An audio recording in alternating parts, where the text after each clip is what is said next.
Visayas at Mindanao, pati sa buong mundo. Makinig na sa Katropa, dito di ka mag-iisa. Makisaya, makibalita, makiawit sa musika. Sabay-sabay at sama-sama tungo sa pagkakaisa. The best at leader dito sa Katropa Radio. Iba tayo. Ito ang DWDD 1134 kHz. Balita, impormasyon at musika. AM at FM pinagsama. Ito ang Katropa Radio. Iba tayo. Kayo ay nakatutok sa 1134 kHz. DWDD Katropa Radio. Iba tayo. Kami po ay kasapi ng KBP, kapisanan ng mga broadcaster ng Pilipinas. Ito ang DWDD 1134 kHz Katropa Radio. Iba tayo.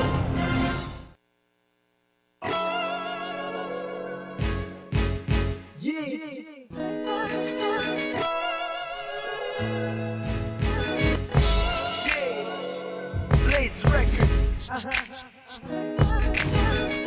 Easy. Voice of the underground compilation. Listen.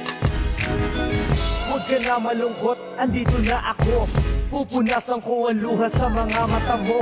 Di ka na magdurusa pagkat ako magsisilbi sa iyong Anghel de la Guardia. Kung sinasaktan ka niya, huwag kang matakot. Bumiti ka lang at huwag kang sumimangot. Lahat ng iyong hirap at pasakit ay merong sagot sa madilim mong mundo na nababalot. Bubuksan ko yan at bibigyan ko ng liwanag. Magtiwala ka lang at huwag kang mapagabag. Andito ako, handa kitang ipaglaban. Kahit ano mangyari, di kita iiwan. Huwag ka na malungkot, andito na ako. Pupunasan ko ang luha sa mga mata mo. Di ka na magdurusa pagkat ako magsisilbi sa iyong Anghel de la Guardia. Huwag ka na malungkot, andito na ako. Pupunasan ko ang luha sa mga mata mo. Di ka na magdurusa pagkat ako magsisilbi sa iyong Anghel de la Guardia. Hindi ako si Superman, ako'y normal na tao lang. Handa makinig at pwede mong sandalan. Kaibigan kita, pero sa kabilang banda mahal kita. Pero mahal mo rin siya. Di ako naghahangad na mahalin mo rin ako. Pero sana mapansin mo ang pagtingin ko sa'yo. Kahit ang turing mo sa akin ay isang Anghel de la Guardia. Ayos lang basta alam kong masaya ka. Huwag ka na malungkot, andito na ako. Pupunasan ko ang luha sa mga mata mo. Di ka na magdurusa pagkat ako magsisilbi sa iyong Anghel de la Guardia. Huwag ka na malungkot, andito na ako. Pupunasan ko ang luha sa mga mata mo. Di ka na magdurusa pagkat ako magsisilbi sa iyong Anghel de la Guardia. Huwag ka na malungkot, andito na ako.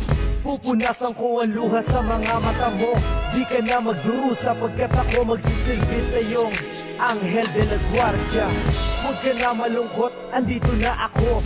Pupunasan ko ang luha sa mga mata mo. Di ka na magdurusa pagkat ako magsisilbi sa iyong Anghel de la Guardia.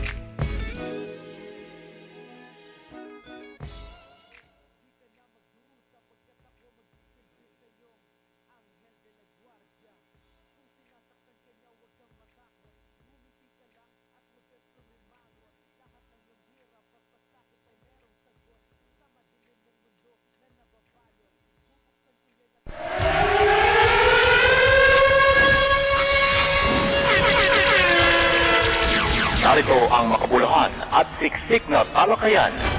Ang programang may puso at kapupulutan ng aral ukol sa seguridad at kaligtasan. Umaksyon, maging alerto. Anghel la Guardia. At ngayon, ang inyong lingkod.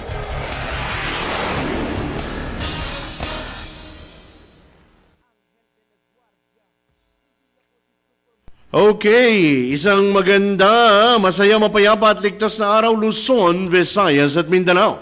Sa lahat ng ating mga taga-subaybay ng programa Anghel de la Guardia dito sa DWDD 1134 kHz. Ang programang ito ay hatid sa atin ng La Guardia News and La Guardia News Online, tanod ng Malayang Pilipino. Binabati natin ang lahat ng mga Pinoy all over the world mula sa Amerika, New York, New Jersey, Virginia, Pennsylvania, Connecticut, Houston, Las Vegas, Nevada, Chicago, Ohio, Utah, San Francisco, Daly City, San Bernardino, San Diego, California, Guam, and Hawaii. Gayon din ang mga nasa Europa, Roma, Italia, France, United Kingdom, Greece, Middle East, UAE, Saudi, Kuwait, and Qatar. At sa iba't ibang bahagi ng Asya, tulad ng Japan, Hong Kong, China, Taiwan, Thailand, Indonesia, Malaysia, and Singapore. Ang lahat ng mga narito ay ang ating mga Pilipinong kagwardyahan all over the world. Siyempre, binabati din natin ang lahat ng mga kagwardyahan naman lokal, kasundaluhan, kapulisan, kaakibat sa public safety, peace and order, mga empleyado ng pamahalaan at pribadong kumpanya, mga ordinaryong manggagawa, may kapansanan ka man o wala, mga kababaihan at ang ating mga kabataan o kung tawagin natin ngayon ay millennials at ang kani-kanilang mga pamilya at mga mahal sa buhay na kung saan ay may kamag-anak na naiwan malayo sa kani-kanilang pinagtatrabahuan. Higit sa lahat ay ang buong sambayanan Pilipino saan ka man sa mundo. Mula po sa amin dito sa programa Anghel de la Guardia, ang programang para sa Guardiang Pilipino, karapatan ng mga manggagawang tagaligtas at lahat ng manggagawang Pilipino ukol sa kaligtasan at kahandaan. Ako po ang inyong lingkod, Mike Laguardia Datuin, nagbabalita, naghahayag at naglilingkod para sa kaligtasan at kapayapaan ng bawat mamamayan. Inanyayahan po ang lahat na sumubaybay, sumali, magkomento at magbigay ng reaksyon o opinion via text sa numerong 0908-149-4960 or magkomento sa Facebook page Katropa DWDD-CRS Virtual TV. Please press or like the live video. I-share nyo po ito at mag-like at mag-komento. So, ito po ang ating programa sa araw ngayon. Ang ating pong titulo, ang ating pag-uusapan ay Guardia. Guardia. Sasamahan tayo ng ating special guest sa araw na ito na kung saan matagal ng kaakibat o kasama sa industriya. Matuturing na natin na isa sa mga pioneer in the private security industry. Pero bago niyan, magbabalik po tayo makalipas ang ilang paalala at ating po mga kasama si Koy Hipolito Laura. Ito ang DWDD 1134 kHz. Balita, impormasyon at musika. AM at FM pinagsama. Ito ang Katropa Radio. Iba tayo. Kayo ay nakatutok sa 1134 kHz. DWDD Katropa Radio. Iba tayo. Kami po ay kasapi ng KBP, kapisanan ng mga broadcaster ng Pilipinas. Tatay, gusto kong manika. Nanay, gusto ko ng dress. Marami sa gusto ko, mabibili dito. Sapatos, maong, isitan na to. Mga gamit pang school, mga backpack at iba pa. Mga presyong abot kaya. Okay talaga. Sa dami ng pangangailangan ni Bunso, kailangan ay abot kaya, dekalidad at di patapon. Kaya dito kami namimili sa Isitan. Sigurado kami dito. Lahat ng gusto ni Bunso, I can afford ko. Isitan, afford mo dito. Carriedo, Cubao, Recto, and Santa Mesa. Ikakasal ka na bukas. Opo, tatay. Para sa maayos na pagsasama, bibigyan kita ng mga payo. Sige po. Ipapasyal mo lagi ang iyong may bahay. Opo. Dapat sa madaling puntahan. Sa Isitan. Dapat ang mga bilihin abot kaya. Sa Isitan. Dapat dun sa maraming pwedeng mapaglibangan. Sa Isitan. Dear, tara na! Sa Isitan. Isitan Department Store and Supermarket. Carriedo, Cubao, Recto, Santa Mesa, and Pitwason. Kayo ay nakikinig sa palatuntunang Anghel.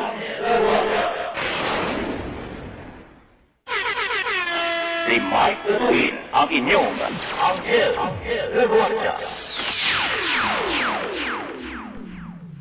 Okay, tayo nagbabalik. Hintayin natin si ating kasamang Koy. Habang inantabayan na natin ating kasamang Koy, bigyan ko lang ng brief backgrounder ang ating diskusyon sa hapon na ito. Pero bago niyan, binabati natin ang lahat ng mga ka-5-9 sa buong Pilipinas. Lahat ng mga chapters, kasama ang founder na si Richard Sandagan at ang mga opisyalis ng asosyasyon ito. Ito na ang ating kaibigan na si Koy Hipolito Laura. Hello Koy, magandang hapon sa iyo. Yes, magandang hapon sa iyo, Katropang Mike. Live tayo sa ating palatuntunan ngayon. Ano ang atin? Katropang Mike, kanina tayo ay naimbitahan at nakapag-cover sa isang Rotary dito sa Muntinlupa, kung saan ay ating sinaksihan kasama si General Bato de la Rosa doon sa pagbubukas nitong kanilang birthing center nitong Rotary Club ng Muntinlupa City dito sa may P-Invest. Alam mo Katropang Mike, ito kasi kanilang birthing center ay alay nila dito sa mga mahihirap na komunidad dito sa may sa Viltri, barangay poblasyon ng dito ng lungsod ng Muntinlupa. At sinaksihan din ito ng kanilang mayor dito na si Jaime Fresnedi. At dahil dyan ay ating makakausap ng maikling panayam, itong kanilang Rotary Club Charter President na si Ma'am Luz Patitico. Siya kasi yung naging founder, president o yung nagpaumpisa nitong Rotary Club dito sa Muntinlupa. At dahil dyan sa Pilinbet, at dahil dyan marami ang nakikinabang nitong mga proyekto. Alam mo naman itong Rotary Club, malaking organisasyon ito, Katropang Mike. At nandito, ibibigay ko sa iyo ang ating panauhin si Ma'am Luz Patitico. Ma'am, live po kayo sa DWDD sa programang Anghel de Guardia ni Mike Datuin. Hi, good afternoon, Mike Datuin. Hi, hello po Ma'am Luz. Mabuhay po kayo. Welcome to the program. Kamusta po dyan? Konnichiwa. Naririnig ko nagsasalita ka ng Japanese, no? So magandang hapon, konnichiwa. Mabuti naman this rainy afternoon. Yes po, magandang hapon po. Kamusta po dyan? Ano po ang programa natin? Ako po ay ang charter president ng Rotary Club Muntinlupa Philippines ng District 3830. No? Ngayong hapon po, ngayong araw na to ay 19 na taong anibersaryo ng aming club. So ang isang event po ginawa namin ay nilaunch namin ang Rotary Birthing Center dito sa Southville 3 sa lungsod ng Muntinlupa. Ito pong Southville 3 ay ang mga tao po dito ay yung mga nirelocate mula po sa mga yung sariling sa tren mula sa Makati hanggang Muntinlupa. So binigyan po sila ng mga sariling lupa at bahay ng gobyerno, no, kasama po ang National Housing Authority. Dito po ay binubuo ng 8,000 families, about 40,000 residents. Wow, Ang maganda po, yes, ang dami po, no? Nakita po namin ang pangangailangan ng komunidad ay ang tamang maternal and child care. So, nagsabit po kami ng isang global grant project sa Rotary International na aprubahan po ito at tinulungan kami ni Mayor Fresnedi ng isang dating daycare ay nirehabilitate niya at ngayon ay isa ng Rotary Birthing Center. Wow, congratulations po. Opo. Ang nakakagulat po sa lugar na to, akala ko ay baka 20 birds a month. 12 birds a day So sabi ko, parang Ilang birds a day po? 12 birds a day. Wow. Dalawa. Eh, sabi ko, sa loob pala ng isang buwan, eh may 316 batang napapanganak. Kailangan nung nagpangangalaga. Pero ang back-to-back po ng ating birthing center ay training sa mga magulang na maging responsible parents. So, hindi po ito para mag-manufacture ng anak, kung hindi paano mag-alaga ng anak. Tama. Pinanganak doon. Opo. Tama. So, meron din po kayong mga birth, tawag dito, mga orientation or mga information drives. Yan po ay ang kasama po sa programa natin ay ang tinatawag namin public image, no? Opo. So, sa public image, dyan natin ilalagay ang ating information campaign. Kaya nagpapasalamat kami sa iyo, Mike, na binigyan mo kami ng pagkakataon ngayong hapon na masabi na ang isang Rotary Club, katulad ng Rotary Club ng Katropa Philippines, ay may mga projects na ganito.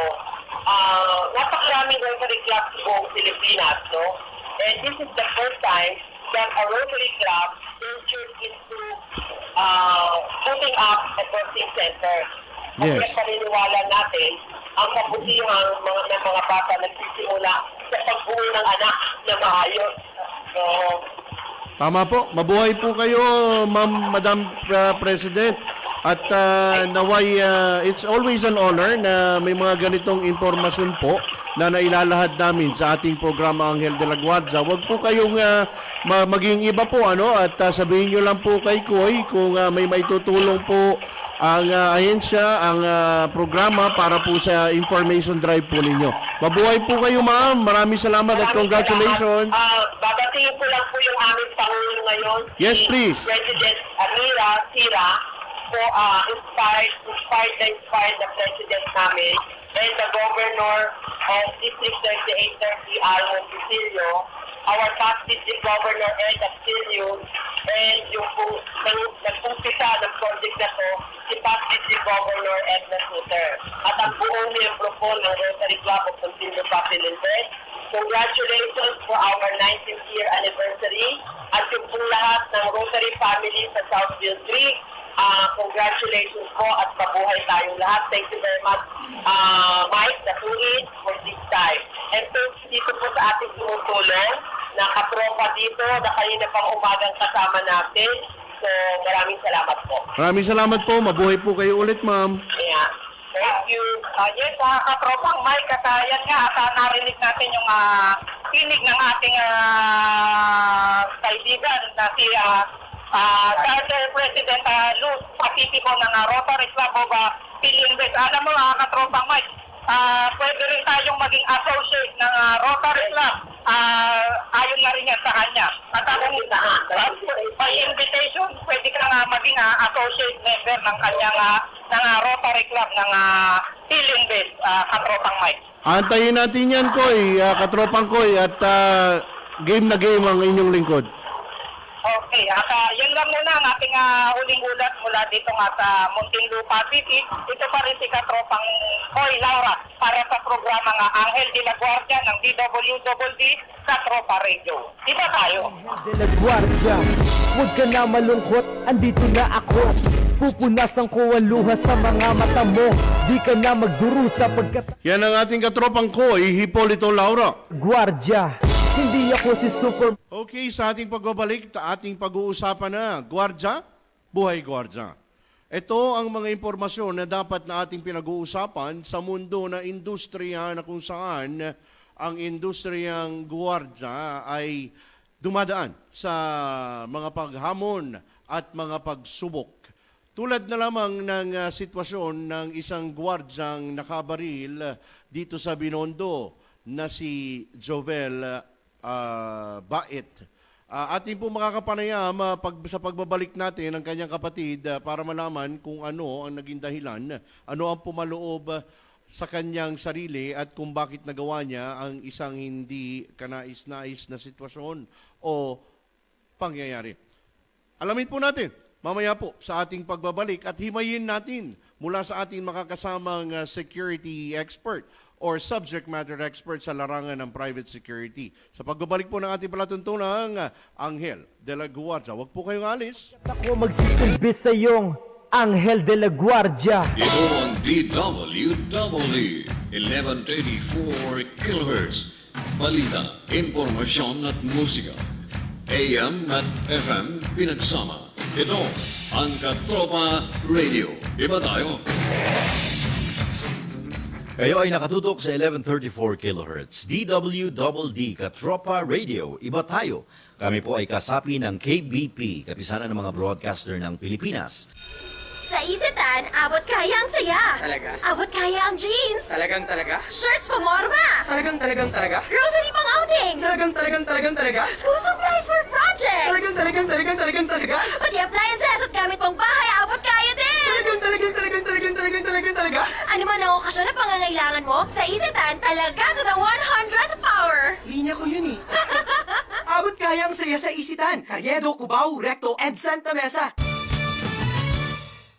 Ordinaryong empleyado lang ako, pero sagot ng PhilHealth ang bahagi ng gastusin sa pagpapa-hospital ko. Self-employed? Walang problema dahil may PhilHealth coverage ako. Malayo man ang asawa ko sa Pinas, kampante pa rin ako dahil alaga ng PhilHealth ang buong pamilya namin. Panatag ang loob ko sa aking pagtanda. Check din ang PhilHealth coverage namin. Mga nasa pantawid pamilyang Pilipino program. Benepisyong PhilHealth. Alamin at gamitin ang tama. Bisitahin ang www.philhealth.gov.ph. Kayo ay nakikinig sa palatuntunang Anghel.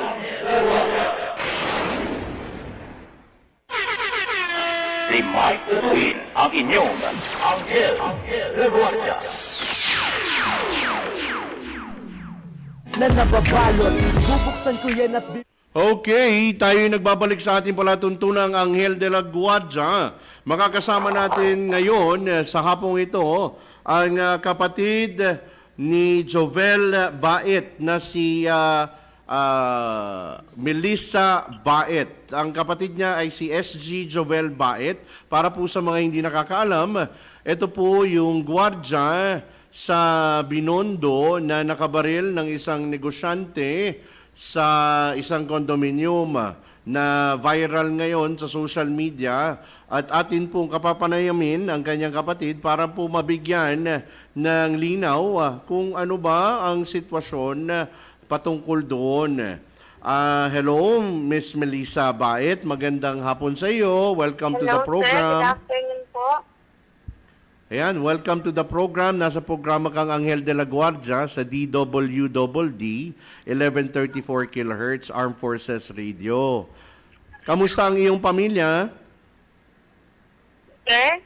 Kamusta ang iyong pamilya, Melissa? Pagkatapos malaman itong sitwasyon ng iyong kapatid ngayon? Sobra po silang nag-aalala kasi po nasa probinsya po yung pamilya namin sa ngayon. Jovel, pwede mo bang maikwento sa amin? Ano ba ang nangyari? Naikwento ba sa iyo ni Jovel? Nalaman ko lang din po nung nangyari na po dahil pumunta po ako sa kanya. Tapos kinabukasan po kasi nangyari po yun ay nung July 23, tapos kinabukasan na po ako nakapunta sa kanya. Naikwento ba niya sa iyo ng bahagya kung ano ba ang nangyari at naitulak siya? Bakit niya nagawa ang pagkakabaril kay Mr. So? Opo. Tinanong ko po siya kung bakit po nangyari yun. Pinigilan po kasi niya, pinagbawal po kasi niya mag-park yung dito na doon sa area po nila. Kasi sinabihan po siya ng admin po nila na bawal po kahit sino po na hindi po nila tenant na mag-park doon sa sakop ng area po niya. Tama. So ngayon po, pinagsabihan po niya yung lalaki na yun, yung Chinese na yun, na bawal po. Pero hindi po tumigil yung Chinese na pinagmumura po yung kapatid ko. Oo, ito yung napanood na natin sa viral video. Na yun nga, na sumugod, dinuro, at etc. Pero bakit hindi niya napigil? Wala bang opisyal ng agency na nandoon para pumigil sa kanila or harangin? Or sundan ba ang sitwasyon? Mayroon, sir. Di ba po napapanood ko sa CCTV So yung lalaki security po, officer isang yung OIC lalaking po, nandun. doon po. Security officer nga yung lalaking nandun sa video. Yes, sir. Oh, so ano ang tumulak sa kanya? Bakit hindi niya napigilan ang kanyang sarili mula sa sitwasyon na yon? Kasi po, parang ano po, yung namdilim na po yung paningin niya, lalo pa nung sinukmuraan po siya ng Chinese. Sinikmuraan siya. Opo. Nung pinaano po siya, pinagmumura po, tapos sinukmuraan, umiiyak po siya na sinasabi po niya dun sa Chinese na hindi itigil na po nila yung pagtatalo nila, pero pabalik-balik po sa kanya yung Chinese na talagang sinisugod po siya. Oh, it's ang nakakalungkot na sitwasyon. Kamusta naman ang iyong kapatid ngayon? Nakakakain ba siya? May abogado na ba siya? Ano po, yung nakakain naman po, araw-araw ko po dinadalaw sa MPD po. Yung kanyang sitwasyon ba, na hearing na ba siya? May kaso na ba sa kanya na sinampa? Wala pa, sir. Sa ngayon po, hinihintay po namin yung resolution niya, pero wala pa po. Wala pa siyang, hindi pa siya nasasampahan ng kaso. Wala pa po, sir. Okay. So, nakikinig ang ating mga kasamahan sa industriya ng seguridad. Marahil, bigay na namin ang pagkakataong ito, Melissa, sa iyo, sa iyong pamilya, kung may gusto kang ipanawagan o may gusto kang hingin or suporta para sa sitwasyon na dinadaanan mo ngayon. Nasa iyo ang mikropono, Melissa. Opo. Sana po matulungan po ako at yung lalo-lalo pa po yung kapatid ko na sana po makamit po namin yung patas na hustisya. Okay. Melissa, tatagan mo lang ang loob mo at ang sitwasyong ito ay magkakaroon din ng linaw. Huwag kang mapapagod at dyan ka lang sana palagi sa tabi ng iyong kapatid at hayaan mo at ang buong industriya ay nagdarasal para sa inyo. Okay, maraming salamat, sir, sa inyong suporta. Maraming salamat, Melissa. Mabuhay ka at kamusta na lang sa iyong kapatid. Please, pakiabot sa kanya.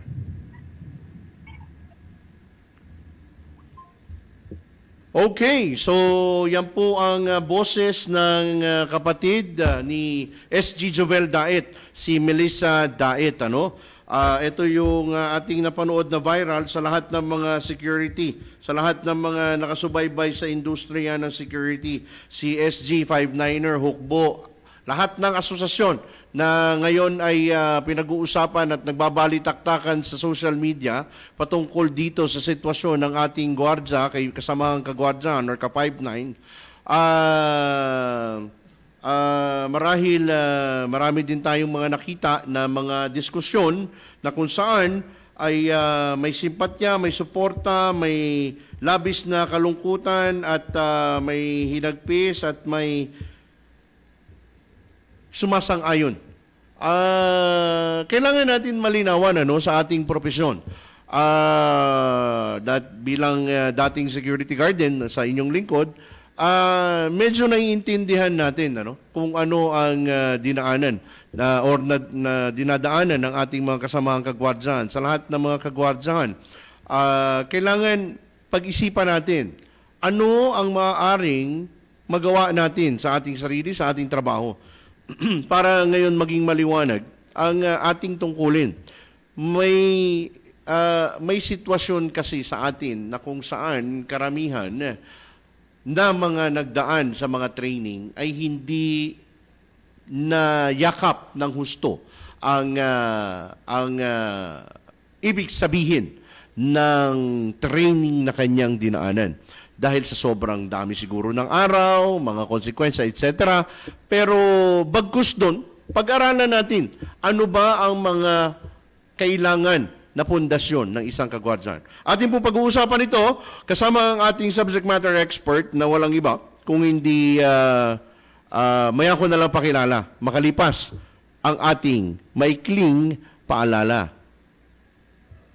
Ito ang DWDD 1134 kHz. Balita, impormasyon at musika. AM at FM pinagsama. Ito ang Katropa Radio. Iba tayo. Kayo ay nakatutok sa 1134 kHz. DWDD Katropa Radio. Iba tayo. Kami po ay kasapi ng KBP, kapisanan ng mga broadcaster ng Pilipinas.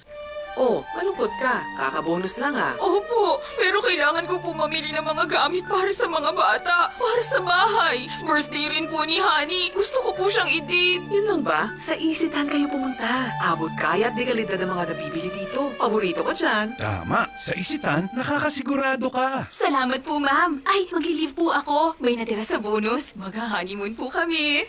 Isitan, afford mo dito. Carriedo, Cubao, Recto, and Santa Mesa. Kayo ay nakikinig sa palatuntunang ANGHEL.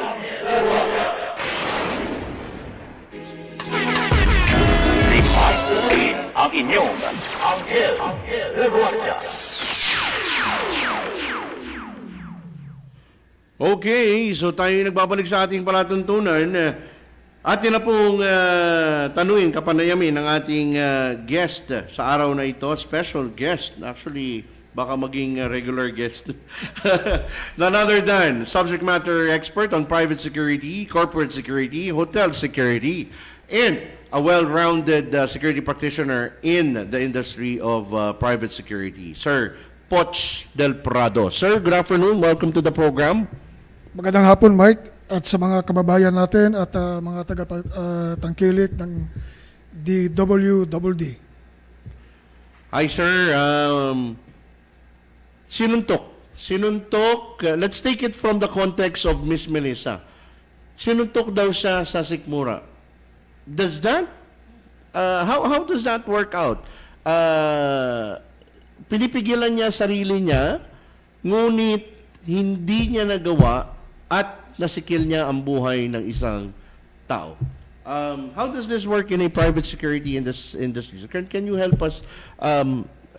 Pwede nyo bang malinawan ang aming isipan? Dahil sa ngayon, parang sumisimpat niya ako. Parang gano'n ang aking naririnig.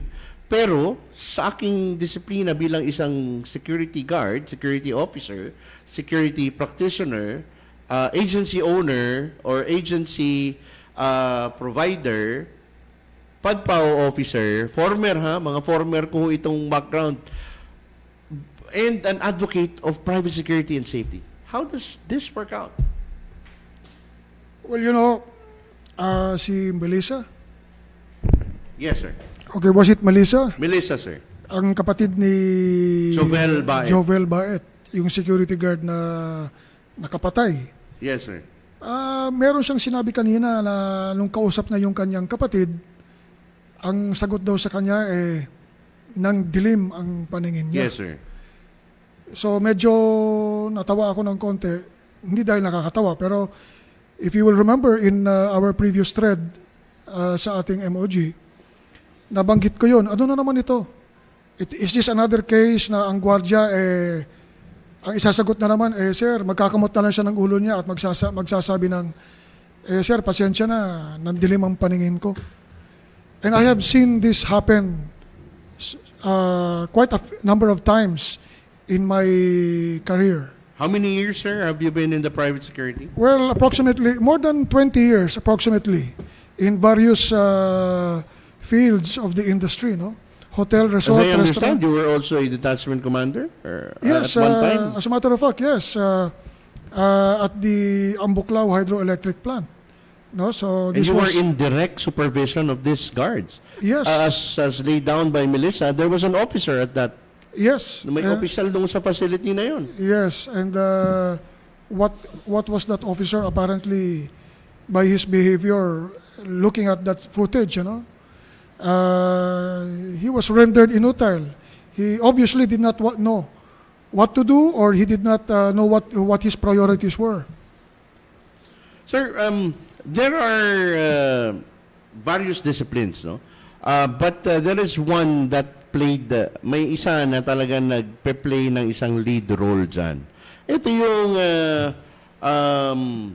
command or unity of command. Yes. Ito palagi itong sinasabi ng isang detachment commander sa facility na kung saan nakadeploy yung 100 mahigit na gwardiya, which is isa sa pinakamahirap na hawakan na detachment, ay unity of command. Pag ang gwardiya sa poste na kung saan ay nakaposte sa malayong lugar na kung saan nangangailangan ng komunikasyon para magkaroon ng sistema, proseso, order, kailangan niyang sumunod sa proseso ng pagtawag ng impormasyon, pag-report, at kailangan niyang sumunod sa mga bawat oras, minuto ng mga kung kailan dapat siyang mag-report. Para ngayon ay ito'y nalalag, etc. Pag may insidente, kanino ito sinasabi? How does this fall on the unity of command? Yes, because if you will, unity of command is very important, para sa kaalaman ng ating mga tagapakinig, ang term na unity of command is a military term which I myself learned when I was a cadet, in the armed forces.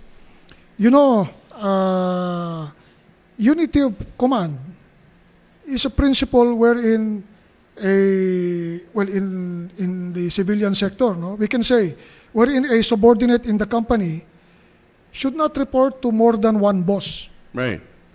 It provides that an employee should only report to one supervisor, and that supervisor reports to another supervisor. Even if that organization is led by a group of people. Kasi, and personally, sa akin, lahat ng mga naging trabaho ko, before I signed a contract with them, I always made sure that my employer understood that before I signed this, sir, ma'am, I would like you to know that I should have unity of command in my department, at least. Yeah. And I made sure that they understood the meaning of unity of command. Now, ano bang ibig sabihin ng unity of command? Yung dapat sa lugar ng ating mga gwardiya, sa tagal ng aking serbisyo sa private security, madalas nakikita ko yung gwardiya nalilito. Bakit? Kasi marami silang nagiging boss. Doon sa kanilang mga trabaho. Kaya di ba, pagdating sa opisina, pag meron kayong ipagagawa, si Mamang Guard ang uutusan. Mamang Guard, paki-route nga ito. Right. Mamang Guard, pakibili nga ng sigarilyo. Mamang Guard, pakibili nga ng ulam. Yung mga ganyan. So, Mamang Guard, pakidiligan nga. Mamang Guard, pakidiligan yung mga halaman. Mamang Guard, paki-deliver nga itong pagkain dito, which is very common in our never mind the names, no? But yeah. I see it myself. So, but it could work both ways, no? But still, unity of command.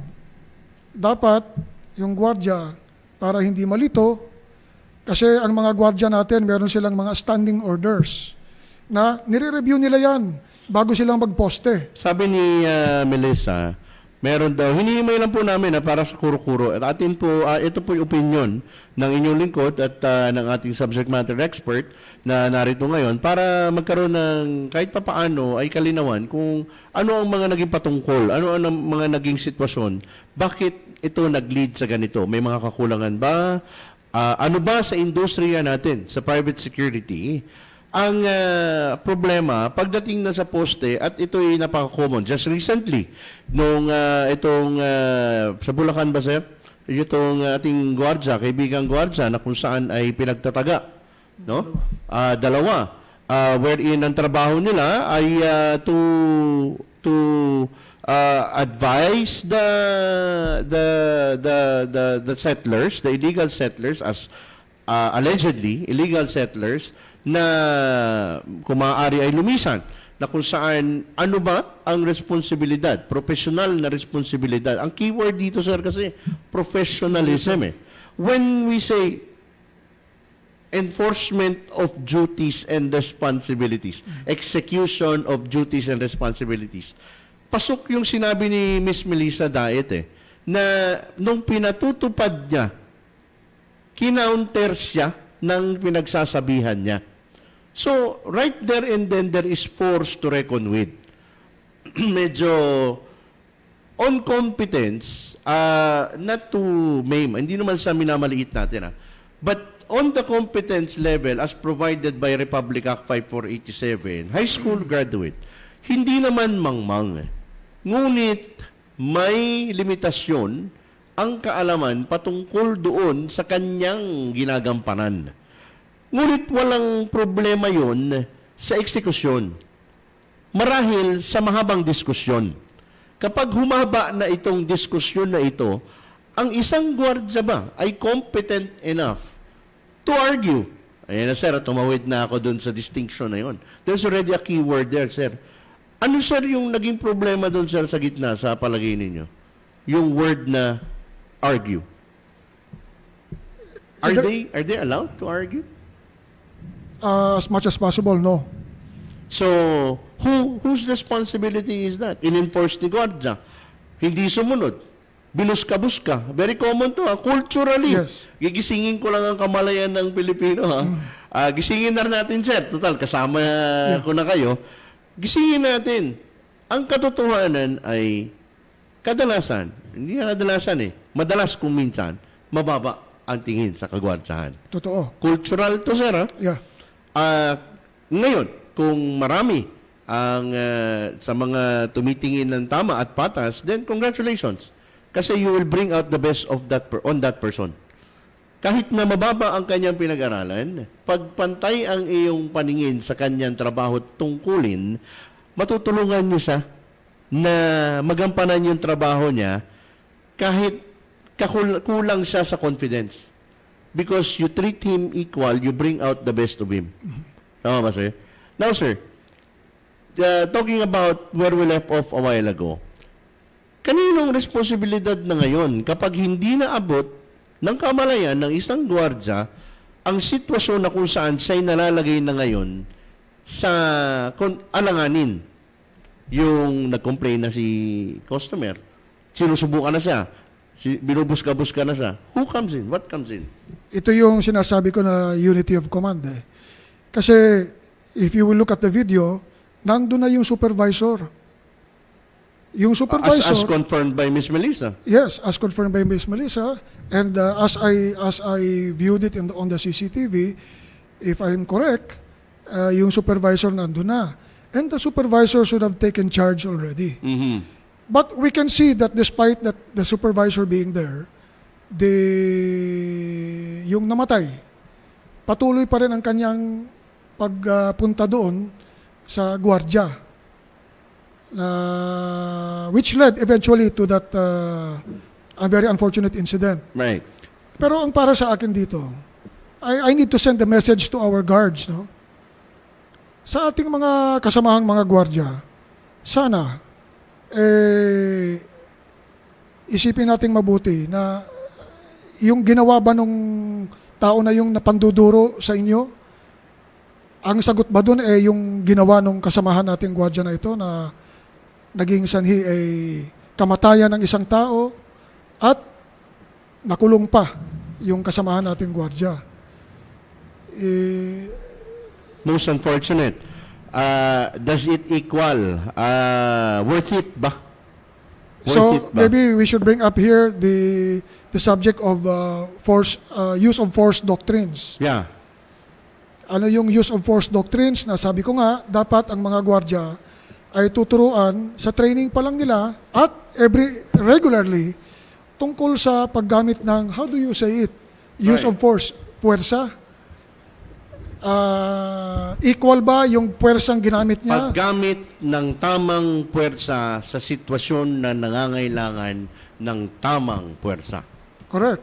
So you meet it with tama ba yun? Yung dinuro siya, sinuntok siya.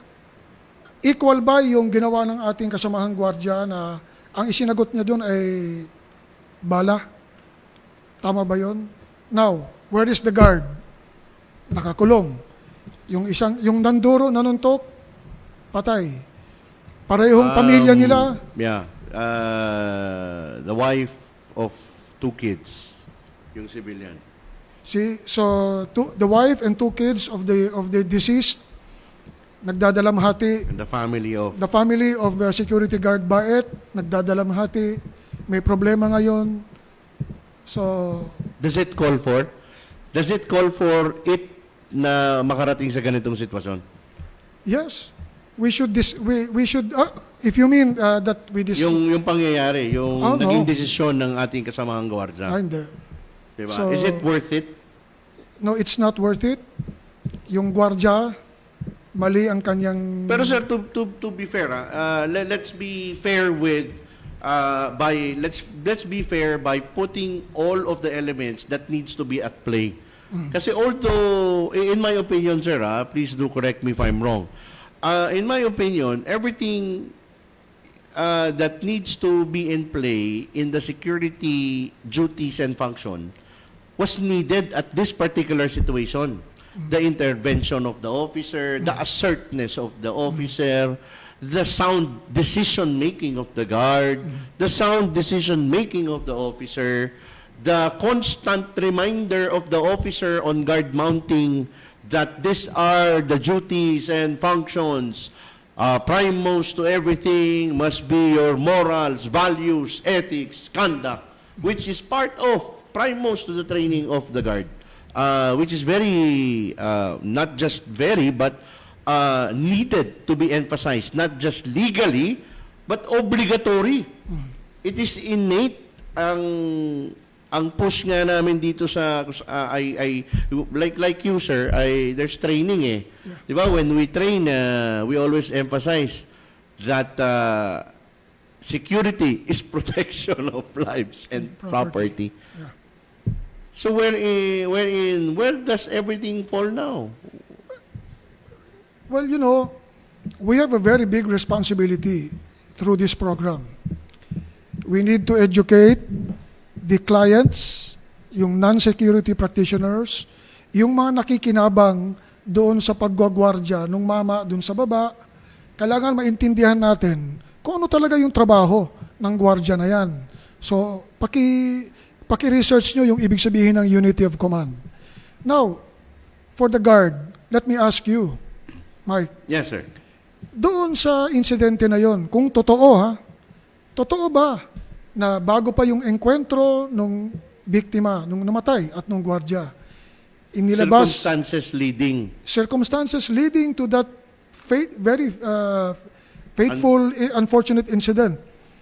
Totoo ba na yung gwardya na yan kinuha yung motorsiklo na pag-aari nung namatay at ipinarada dun sa gitna ng daan? As allegedly stated by James Deacon. Okay. I need to quote because I read that last Saturday. So did I. Diba? And there were circumstances that are being stated allegedly that this is at least what we owe the family of both. But to be fair, there are situations on both that needs to really be validated, countered. Pero sir, I want to, this is a point of discussion which is very nice, no? But I wanted to, pwede ba ibigay na lang natin sir yun sa legal? Kasi baka, it might be some legal, Yes. But let's, pero magandang point yan sir, kasi it now lays down a premise of circumstantial evidence. 'Di ba? Na circumstances leading to the situation which now be an insult, added insult to the problem, to the injury, ika nga, no? So therefore, inflaming the situation. Aggravating, no? It's an aggravating circumstance. So parang kahapon, sinita mo na ako, hindi ako sumunod, hindi ko lang, nung hindi ako sumunod, ikaw naman, kinuha mo yung motor ko. Binastos mo yung sitwasyon ko na kung saan, inalis mo yung, I might be wrong, baka yung intention ni Daet, allegedly, this is only my opinion. And I think, is tinanggal yung motor, doon sa parking, na kung saan para talagang hindi siya nakaharang sa parking. Will that be insulting or not? It would depend on the situation. But to hold a client's property, parang uncalled for na rin, ano? That's a no-no. Diba? You guards never do that. We push and push until we can no longer push. Sir, your closing, in closing, because again, time really catches up with us so fast. In closing, sir, what would you want to say to this situation and to the guards listening and to the owners of agencies and corporate practitioners to prevent this? Okay.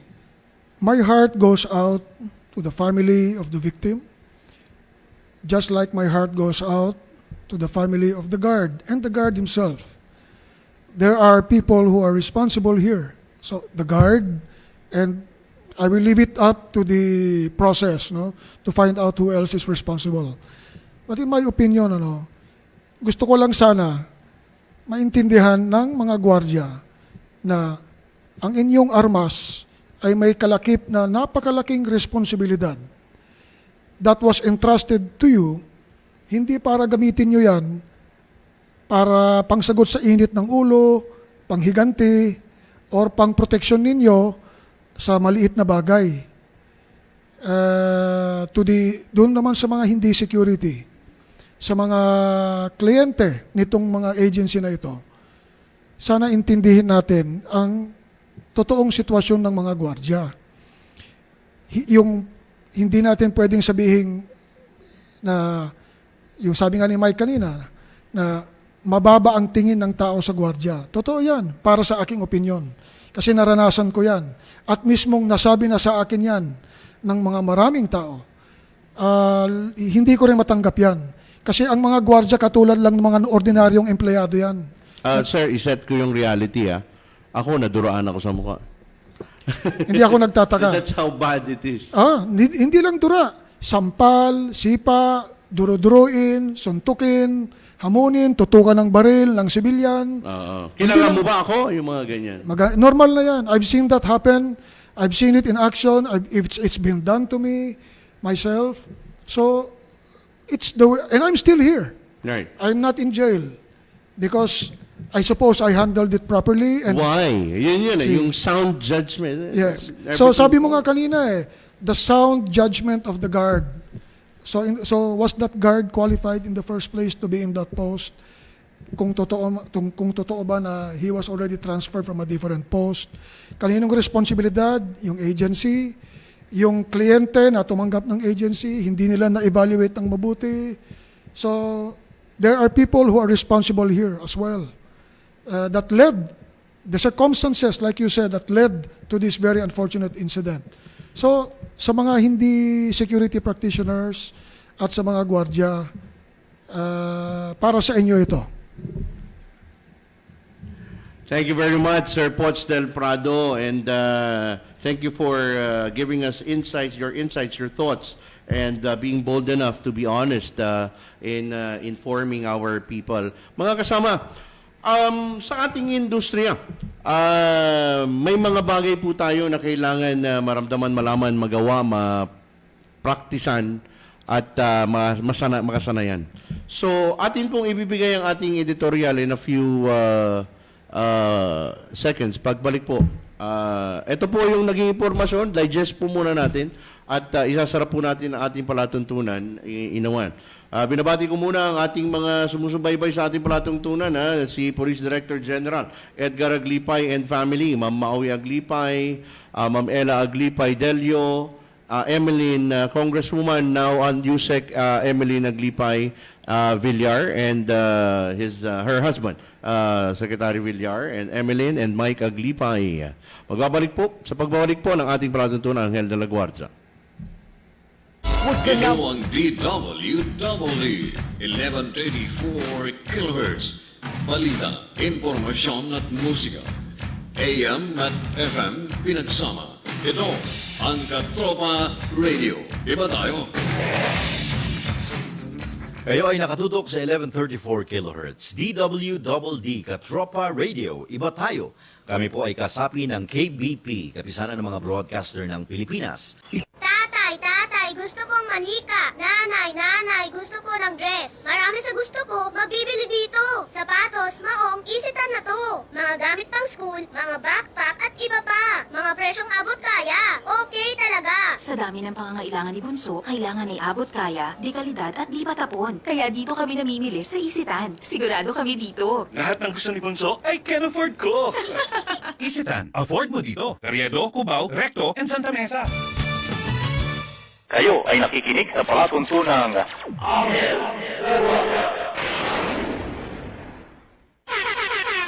Si Mike Datuin, ang inyong Anghel de Guardia.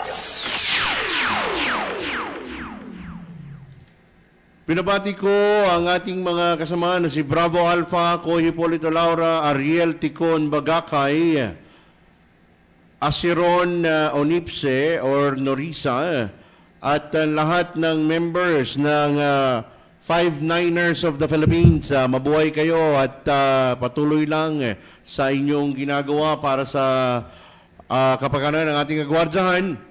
And of course, to all of our listeners and friends from CESMAP, Campus Security and Safety Managers Association of the Philippines, Security Risk Management Alliance of the Philippines, Brigadier General Emiliano Templo, Ma'am Mildred Ortega Templo, Sir Mon Bergado, Ed Parocha, and President of the Philippine Society for Industrial Security and the American Society for Industrial Security, ACSTAP, Aspire, SOSYA, CSG, PADPAW, PhilHealth, Country Bankers.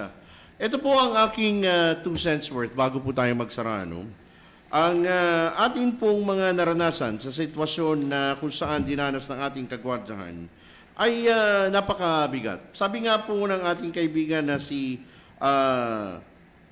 Sir Poch del Prado na ating nakapanayam ngayon, we speak of the bully because we visualize the hulk of a man talking down the lesser man whose only solution was to use his firearm, which he may not have even been qualified to bear.